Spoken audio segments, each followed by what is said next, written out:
कोई भी सपना साकार करने के लिए सबसे जरूरी है सही कोच का होना। चुनिए एस्पायरिंग वॉरियर्स एकेडमी को और करें अपने Agniveer and defence officer exams का सपना साकार। Download the app now.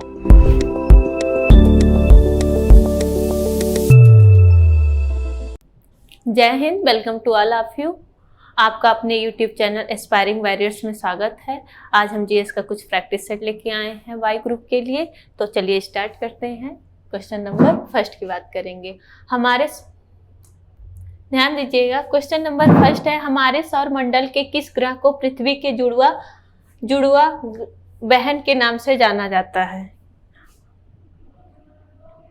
तो देखिएगा, अगर हम अपने प्लैनेट्स की बात करें तो टोटल 8 प्लैनेट्स हैं।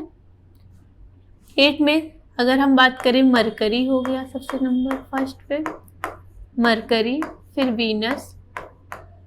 वीनस के बाद फिर अर्थ हो गया, मार्स, जुपिटर,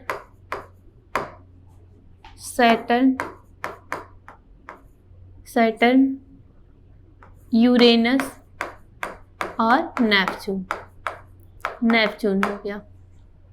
देखिएगा, ये हमारे टोटल क्या हैं, 8 प्लैनेट्स हैं। अगर हम बात करें इन 4 प्लैनेट्स की, मरकरी, वीनस, अर्थ और मार्स की, तो इनको क्या बोलते हैं, इनर प्लैनेट्स के नाम से जानते हैं। और अगर इन 4 की बात करें तो इनको किस नाम से जानते हैं, आउटर प्लैनेट्स या जोवियन प्लैनेट्स। आउटर प्लैनेट्स या जोवियन प्लैनेट्स के नाम से जानते हैं, जोवियन प्लैनेट्स। और इनको किस नाम से जानते हैं, टेरेस्ट्रियल प्लैनेट्स के नाम से।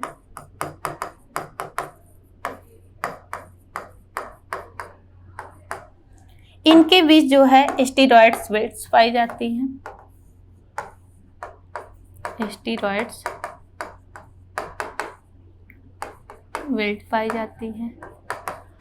इसमें कुछ इंपॉर्टेंट पॉइंट है। अगर हम बात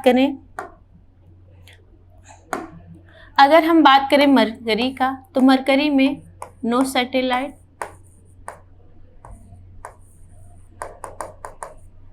वीनस के भी कोई सैटेलाइट नहीं होते हैं, नो सैटेलाइट। ठीक। अर्थ का एक सैटेलाइट है जिसका नाम है मून। मार्स के 2 सैटेलाइट हैं, एक का नाम है फोबोस और एक का नाम है डीमोस। जो डीमोस होता है वो पूरे सोलर सिस्टम की बात करें तो पूरे सोलर सिस्टम में क्या है, सबसे छोटा सैटेलाइट है। सोलर सिस्टम में क्या है, सबसे छोटा सैटेलाइट। सोलर सिस्टम में सबसे छोटा सैटेलाइट कौन सा है, डीमोस है, सबसे छोटा सैटेलाइट। ठीक। और जुपिटर की बात करें तो इसका है गैनीमेड जो है ये हमारे सोलर सिस्टम का सबसे बड़ा सैटेलाइट है,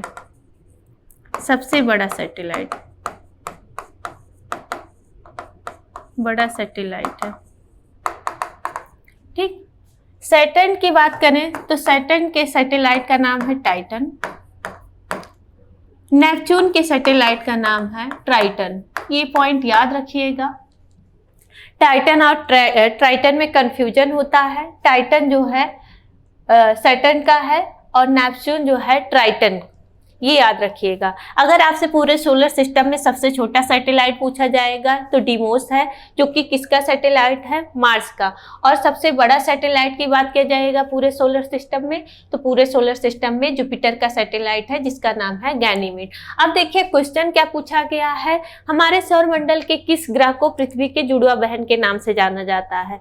अगर हम बात करें मंगल की, तो मंगल को रेड प्लैनेट्स के नाम से जाना जाता है, रेड प्लैनेट्स के नाम से।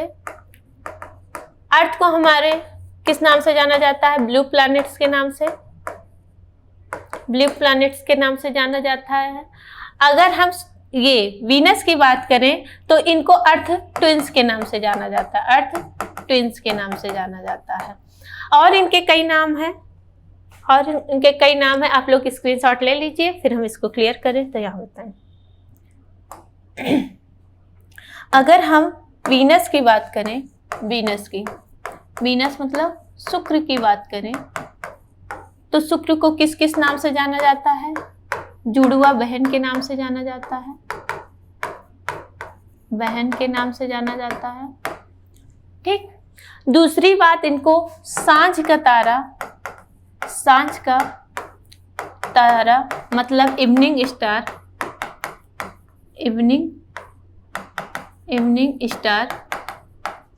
और इनको भोर का तारा मतलब मॉर्निंग स्टार के नाम से जाना जाता है, मॉर्निंग स्टार के नाम से जाना जाता है।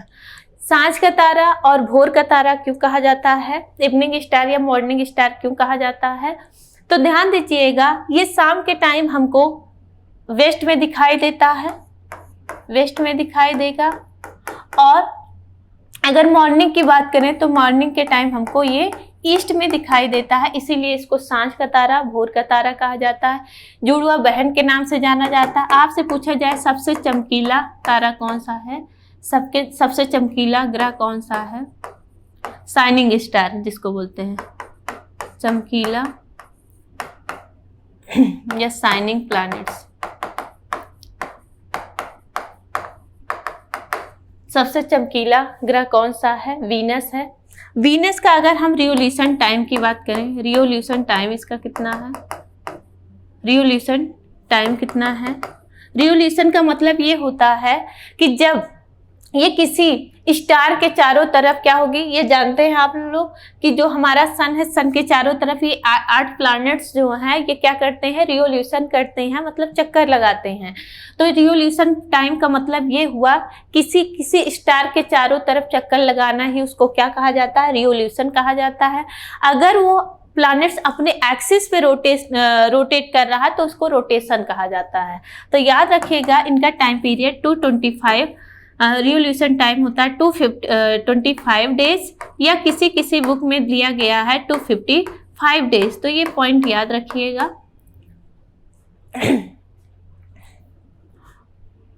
तो आपसे क्वेश्चन क्या पूछा गया है?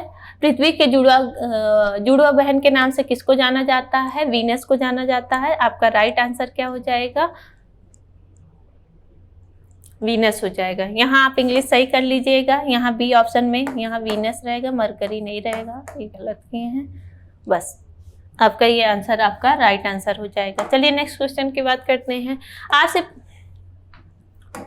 आपसे क्वेश्चन पूछा गया है, किस ग्रह का घनत्व सर्वाधिक होता है? आपको बताया गया था अर्थ के बारे में, अर्थ के बारे में बात की जाए तो अर्थ को किस नाम से जाना जाता है? ब्लू प्लैनेट्स के नाम से जाना जाता है। क्यों जाना जाता है? क्योंकि इन पर जल की अधिकता पाई जाती है। यही एक मात्र प्लैनेट्स है जिन पर क्या है? लाइफ संभव है। तीसरी बात किया जाए तो जो हमारी अर्थ है वो कितने डिग्री अपने एक्सिस पर टिल्टेड है? तो 23.5 डिग्री क्या है? अपने एक्सिस पर टिल्टेड है। थर्ड पॉइंट की बात करें, इनका रिवोल्यूशन पीरियड कितना होता है? रिवोल्यूशन पीरियड कितना होता है? 365 या 366 डेज का होता है।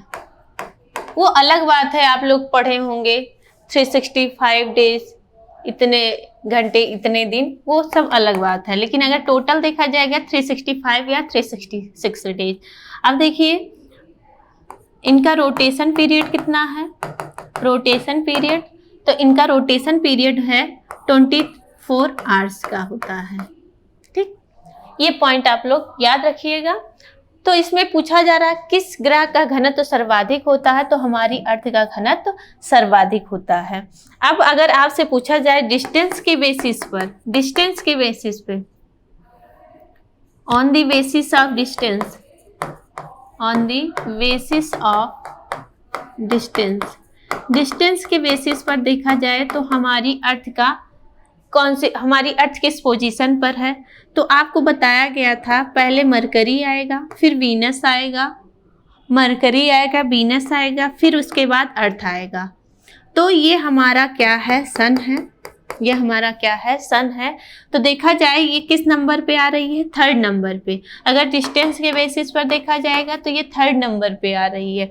और ध्यान दीजिएगा, फिर उसके बाद मार्स आ जाएगा, मार्स आ जाएगा, फिर आएगा जुपिटर, जुपिटर के बाद सैटर्न, सैटर्न के बाद यूरेनस, यूरेनस के बाद नेपच्यून। अब अगर आपसे पूछा जाए on the basis of shape, आकार के बेसिस पर अगर देखा जाए तो ध्यान दीजिए ये जो चार हैं, पहले जुपिटर, फिर सैटर्न, फिर यूरेनस, फिर नेपच्यून, उसके बाद तुरंत आ जाएंगे हम कहाँ, अर्थ के पास आ जाएंगे। तो हमारी अर्थ किस पोजीशन पर है, ये 4 नंबर हो गया, ये 5वां नंबर, मतलब फिफ्थ पोजीशन पे हमारी क्या है, फिफ्थ पोजीशन पे हमारी क्या है, अर्थ है। ये पॉइंट याद रखिएगा। तो आपका राइट आंसर क्या हो जाएगा, अर्थ हो जाएगा। चलिए नेक्स्ट क्वेश्चन की बात करते हैं। आपसे पूछा गया कौन सा गंगा नदी के तट पर स्थित एक पवित्र शहर है। सबसे पहले हम देखेंगे गंगा नदी के बारे में। गंगा रिवर की बात किया जाए तो आप जानते हैं उत्तराखंड में अगर ग्लेशियर की बात करें, एक सतोपथ ग्लेशियर है, सतोपथ ग्लेशियर, और एक है गंगोत्री ग्लेशियर, गंगोत्री ग्लेशियर। ये दोनों कहाँ ग्लेशियर हैं, तो उत्तराखंड में है। यहाँ से निकलती है अलकनंदा नदी, और यहाँ से निकलती है भागीरथी नदी। ठीक, सतोपथ ग्लेशियर से अलकनंदा निकली और गंगोत्री ग्लेशियर से भागीरथी नदी निकली। ये है आपका देवप्रयाग में आने के बाद ये किस नाम से जानी गई, गंगा नदी के नाम से जानी गई। अब देखिए यहाँ आ जाइए आप, ये है ऋषिकेश के बाद फिर आ जाइए आप हरिद्वार। ये यहाँ से यहाँ तक देखेंगे तो यहाँ से यहाँ तक ये उत्तराखंड वाला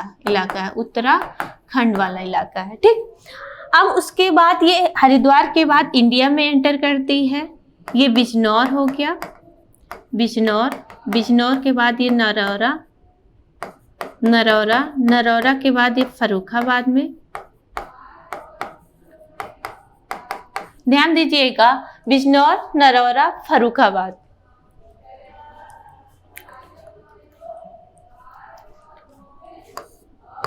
फिर उसके बाद कन्नौज आ जाएगा, कानपुर आ जाएगा,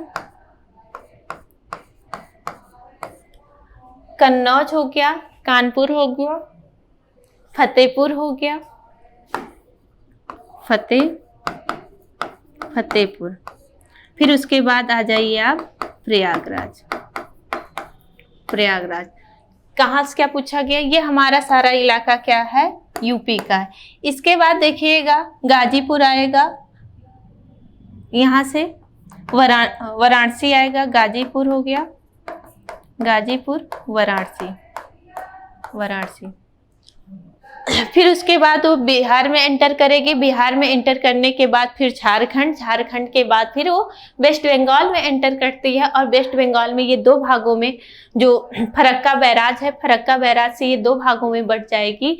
एक चली जाएगी वेस्ट बंगाल जिसको हुगली के नाम से जाना जाएगा, और एक चली जाएगी बांग्लादेश जिसको जो है पद्मा के नाम से जाना जाता है।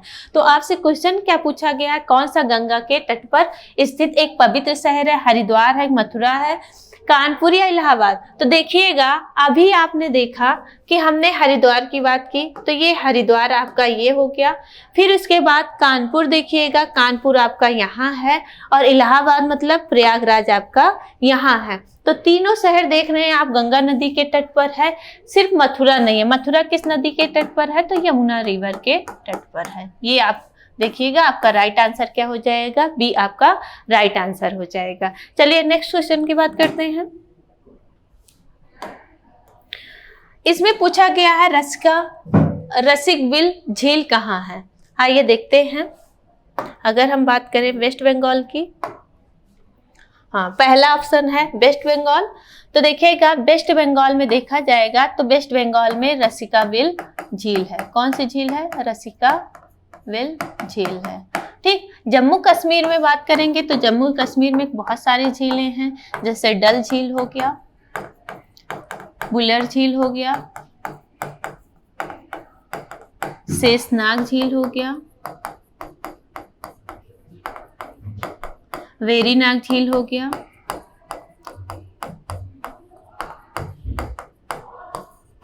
मानसबल झील हो गया,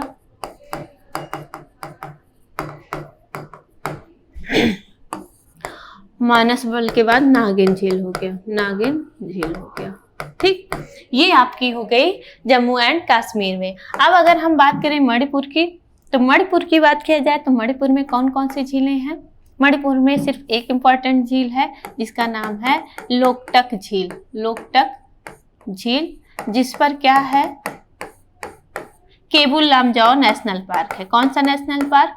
केबुल लामजाओ नेशनल पार्क। ये क्या है? विश्व का एकमात्र तैरता हुआ पार्क, एकमात्र तैरता हुआ पार्क। ठीक। तो आपसे क्वेश्चन क्या पूछा गया? रसिकाबिल झील कहाँ है? तो आपका राइट आंसर क्या हो जाएगा? वेस्ट बंगाल। चलिए नेक्स्ट क्वेश्चन की बात करते हैं।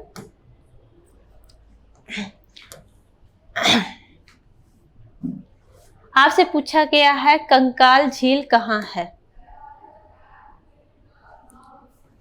तो देखिएगा, कंकाल झील की बात करें, हाँ सिक्किम की बात करें, सिक्किम में एक झील है सोंगमो झील, सोंगमो झील है। ठीक। उत्तराखंड की बात करें तो उत्तराखंड में कई झीलें हैं। उत्तराखंड में है सातताल झील, सातताल झील। कंकाल झील भी उत्तराखंड में है, कंकाल झील। रूपकुंड झील, नैनी झील, ये कहाँ है? सारी झीलें उत्तराखंड में है। तो आपसे अगर क्वेश्चन पूछा गया है कंकाल झील, तो आपका राइट आंसर क्या हो जाएगा? B option Uttarakhand. उत्तराखंड में ये सारी झीलें हैं, याद रखिएगा, जिसमें से रूपकुंड और कंकाल ये सारी इंपॉर्टेंट है। ये 7 ताल हैं, याद रखिएगा, 7 ताल, 7 ताल झील है। चलिए नेक्स्ट क्वेश्चन की बात करते हैं। रेणुका झील पूछा गया, रेणुका झील कहाँ है?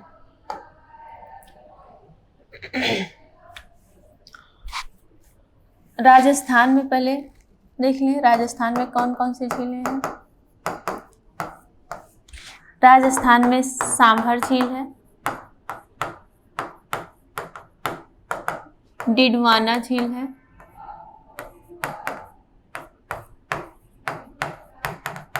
जयसंवत झील है,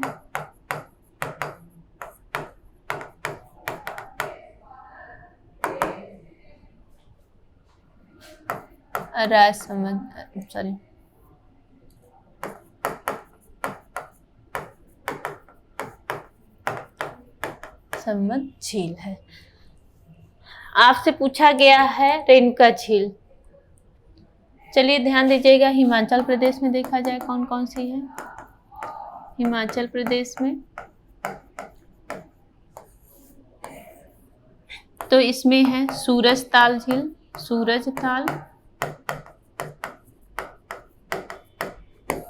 चंद्रताल झील,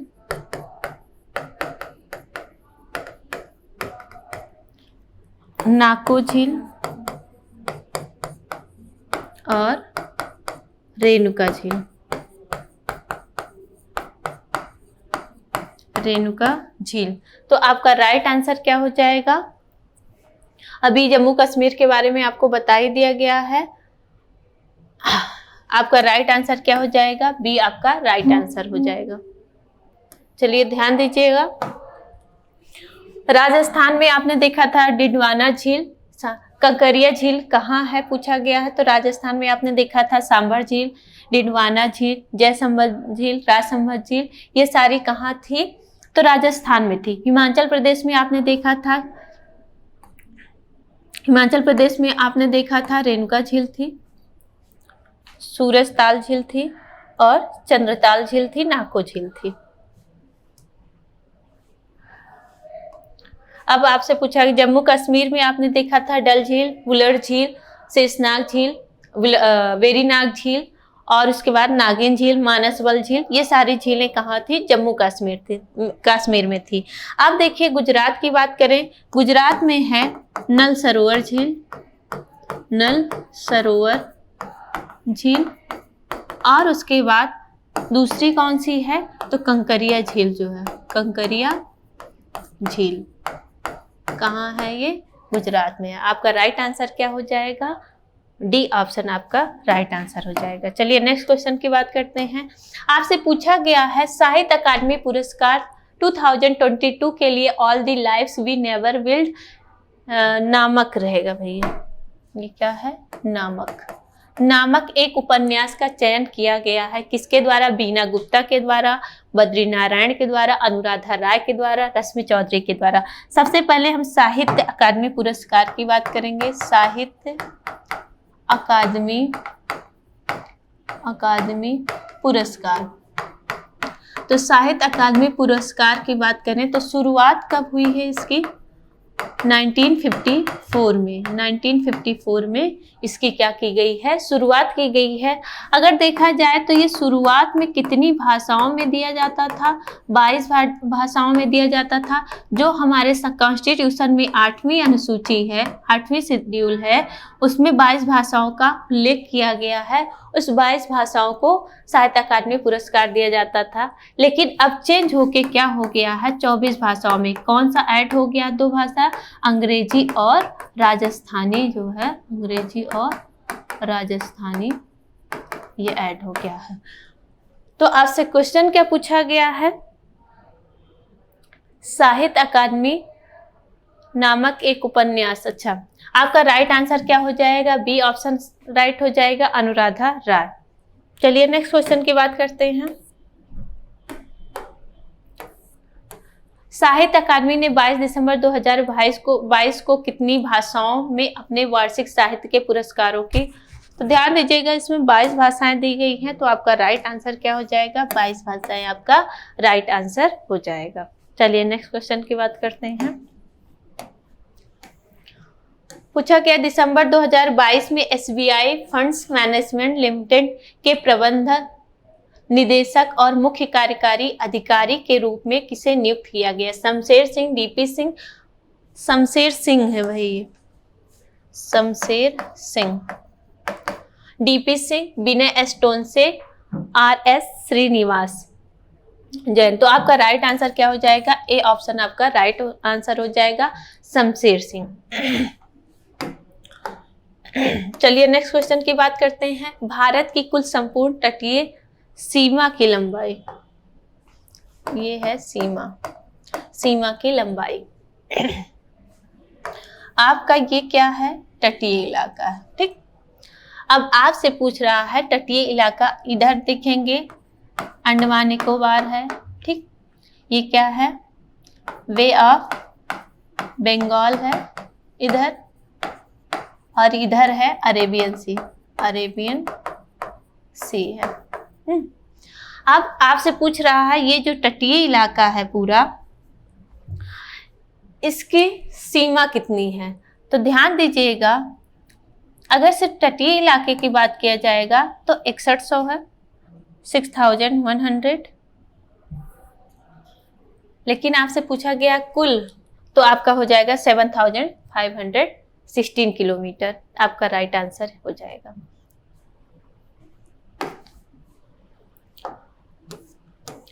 भारत शब्द का सर्वप्रथम उल्लेख कहाँ से मिलता है? पुराणों से मिलता है। ठीक है, अब देखिए नेक्स्ट क्वेश्चन की बात करें। नेक्स्ट क्वेश्चन में क्या पूछा गया है? उत्तर प्रदेश के प्रथम मुख्यमंत्री कौन थे? सबको पता है, ये गोविंद वल्लभ पंत थे। नेक्स्ट क्वेश्चन की बात करें, तराइन का प्रथम युद्ध कब हुआ? देखिएगा, तराइन का प्रथम युद्ध, तराइन का प्रथम युद्ध, फर्स्ट बैटल ऑफ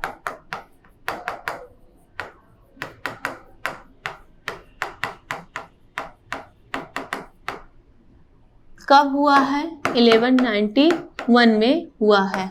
अब देखिएगा, अगर आपसे पूछा जाए, ध्यान दीजिएगा, तराइन का प्रथम युद्ध 1191 से लेके 1191 में किसके किसके बीच हुआ है? तो पृथ्वीराज चौहान और मोहम्मद गोरी के बीच हुआ है। मोहम्मद गोरी के बीच हुआ। तराइन है कहाँ? हरियाणा में। इसमें पृथ्वीराज चौहान की क्या हो गई थी? विजय हो गई थी। अब मोहम्मद गोरी क्या हो गया था? पराजित हो गया था। यही अगर हम सेकेंड बैटल ऑफ तराइन की बात करें,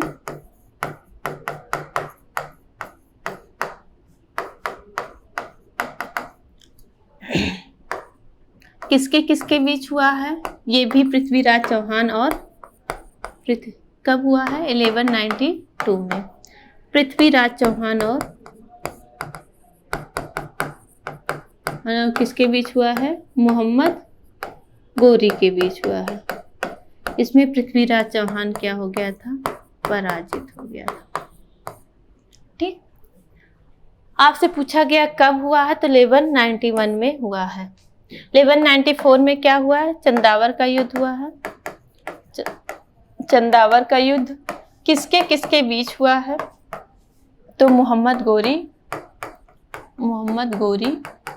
प्लस मोहम्मद गोरी वर्सेस जयचंद।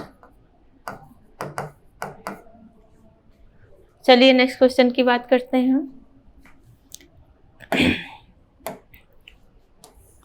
मुगल सम्राट अकबर का मकबरा कहाँ है?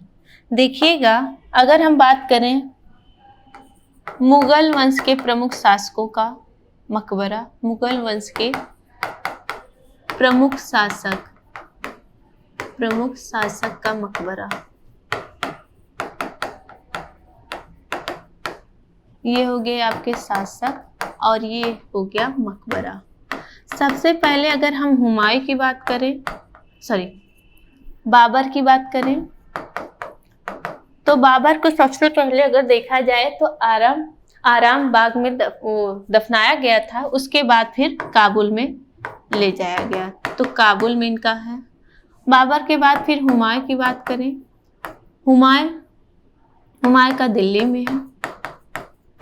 अकबर की बात करें तो अकबर का कहाँ है? सिकंदरा में।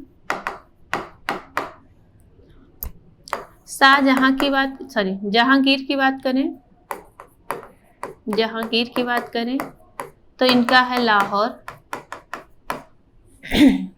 शाहजहां की बात करें तो इनका है आगरा में। और यहीं औरंगजेब की बात करें, औरंगजेब औरंगाबाद में है। औरंगाबाद कहाँ? महाराष्ट्र में। औरंगाबाद कहाँ? महाराष्ट्र में। ठीक है, तो आपका राइट आंसर क्या हो जाएगा? मुगल सम्राट अकबर का मकबरा सिकंदरा में है। भी आपका राइट आंसर हो जाएगा। चलिए नेक्स्ट क्वेश्चन की बात करते हैं। दिसंबर 2022 में किस राज्य ने राज्य के 19वें शहरों और कस्बों में हर घर में सुरक्षित पेयजल की व्यवस्था करने के उद्देश्य से ड्रिंक फ्रॉम टैप परियोजना शुरू की है? तो आपका राइट आंसर क्या हो जाएगा? उड़ीसा। चलिए नेक्स्ट क्वेश्चन की बात करते हैं। भारत में गांधी जी ने पहली बार भूख हड़ताल की घटना के रूप में मान्यता दी गई। देखिएगा, चंपारण की बात करें 1917 में क्या हुआ, चंपारण सत्याग्रह हुआ। अहमदाबाद मिल मजदूर आंदोलन 1918 में हुआ है। खेड़ा आंदोलन भी 1918 में हुआ है। रॉलेट एक्ट जो है 1919 में हुआ है। अब अहमदाबाद मिल मजदूर आंदोलन में क्या हुआ था, गांधी जी पहली बार भूख हड़ताल पर बैठे थे, पर बैठे थे। इनके साथ और कौन बैठा था, अनुसुईया बेन बैठी थी। तो आपका राइट आंसर क्या हो जाएगा, बी आपका राइट आंसर हो जाएगा। चलिए नेक्स्ट क्वेश्चन की बात करते हैं। 1942 में महात्मा गांधी द्वारा भारत छोड़ो आंदोलन किस स्थान पर आरंभ किया गया था, ये ध्यान दीजिएगा, अगस्त क्रांति मैदान से शुरू किया गया था। बी आपका राइट आंसर हो जाएगा। चलिए नेक्स्ट क्वेश्चन की बात करते हैं। कौन सा ग्रह आकार में सबसे बड़ा है, देखिएगा, on the basis of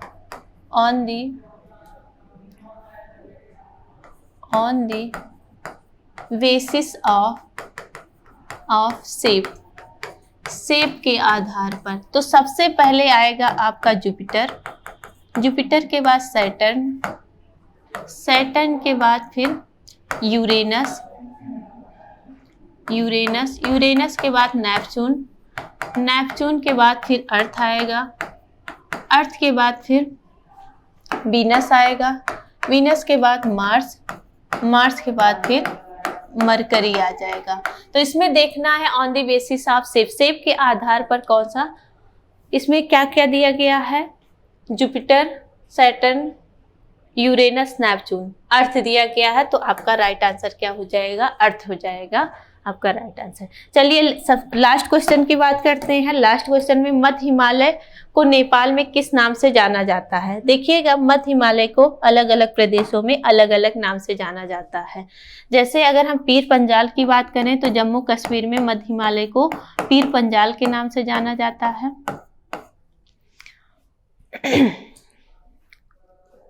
Nepal में इसे महाभारत के नाम से जाना जाता है। हिमाचल प्रदेश में इसे धौलाधर के नाम से जाना जाता है। और नाग टिब्बा इसे उत्तराखंड में कहा जाता है। नाग टिब्बा और मसूरी दोनों उत्तराखंड में मध्य हिमालय को बोला जाता है। तो मध्य हिमालय को नेपाल में किस नाम से जाना जाता है, तो मध्य हिमालय को नेपाल में किस नाम से जाना जाता है, महाभारत के नाम से जाना जाता है। आपका राइट आंसर क्या हो जाएगा, बी ऑप्शन। आपका ये 20 क्वेश्चन था और आप हमारे टेलीग्राम ग्रुप से जुड़ सकते हैं अगर आपको होगा। Thank you. कोई भी सपना साकार करने के लिए सबसे जरूरी है सही कोच का होना। चुनिए एस्पायरिंग वॉरियर्स एकेडमी को और करें अपने Agniveer and defence officer exams का सपना साकार। Download the app now.